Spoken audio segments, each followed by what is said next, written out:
Remember Tanya Tucker? Take a deep breath before seeing how she lives now. I used to think Tanya Tucker's story ended sometime in the 1980s. The headlines made it seem that way. Wild parties, broken relationships, addiction, one scandal after another. Then I looked at where she is today, and honestly, I realized we'd all been watching the wrong ending. When people remember Tanya Tucker, they usually remember two versions of her: the little girl with the impossibly grown-up voice, or the fearless rebel in red leather who seemed determined to shock Nashville. But neither version tells the whole story. The woman she eventually became is far more interesting, and maybe far more inspiring. Here's what still amazes me. Imagine being 13 years old, not dreaming about becoming famous, actually becoming famous. That's exactly what happened after Delta Dawn. Almost overnight, Tanya Tucker wasn't just another talented kid. She became country music's newest sensation. Record executives were reportedly so nervous about her age that they didn't want to advertise how young she really was. Think about that for a second. Most seventh graders are worried about homework. Tanya was singing songs filled with heartbreak, longing, and emotions many adults hadn't even figured out yet. Oddly enough, once audiences discovered how young she really was, they became even more fascinated.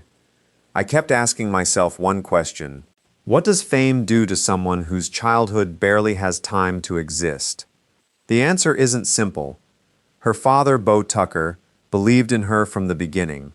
He pushed doors open, managed her career, protected her whenever he could.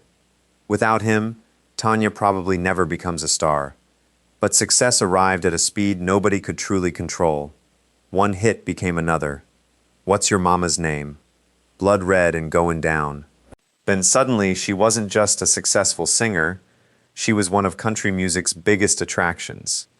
One moment in her teenage years still feels almost unbelievable. She was only 15 when she recorded Would You Lay With Me in a Field of Stone. The song sparked controversy immediately. Some listeners couldn't separate the lyrics from the fact that the person singing them was still a teenager. Tanya never apologized. She insisted she viewed the song as something beautiful, almost like a marriage promise. That confidence fascinated me. Even as a teenager, she wasn't letting everyone else decide how she should think. Looking back, though, I wonder how exhausting it must have been living under that microscope. Then everything changed again. Instead of staying America's sweet country girl, she reinvented herself. The 1978 album TNT shocked traditional country audiences. Leather outfits, rock influences, a completely different image. Some fans loved it, others hated it. Tanya didn't seem interested in pleasing either side. She later admitted she enjoyed living the kind of life other people only fantasized about. At the time, that probably sounded exciting. Now, it sounds lonely, because behind all that confidence, something else was happening. Years later, Tanya explained that loneliness drove her toward alcohol. That answer stayed with me. She described performing before thousands of cheering fans, feeling adored, feeling unstoppable, then walking into an empty hotel room after the show. Silence. No applause. No excitement, just herself. That's when drinking slowly became something much bigger. Her move to Los Angeles only accelerated everything. The parties became legendary. The tabloids couldn't get enough. Relationships became front-page news. Her name was linked with stars like Merle Haggard and Don Johnson. But one relationship overshadowed all the others: Glenn Campbell. It's impossible to talk about Tanya Tucker without talking about him. He was 22 years older, already a superstar. Their chemistry was obvious. So were the problems. They loved each other. They hurt each other. Both things can be true. The relationship was filled with arguments, addiction, and emotional highs that quickly became emotional crashes.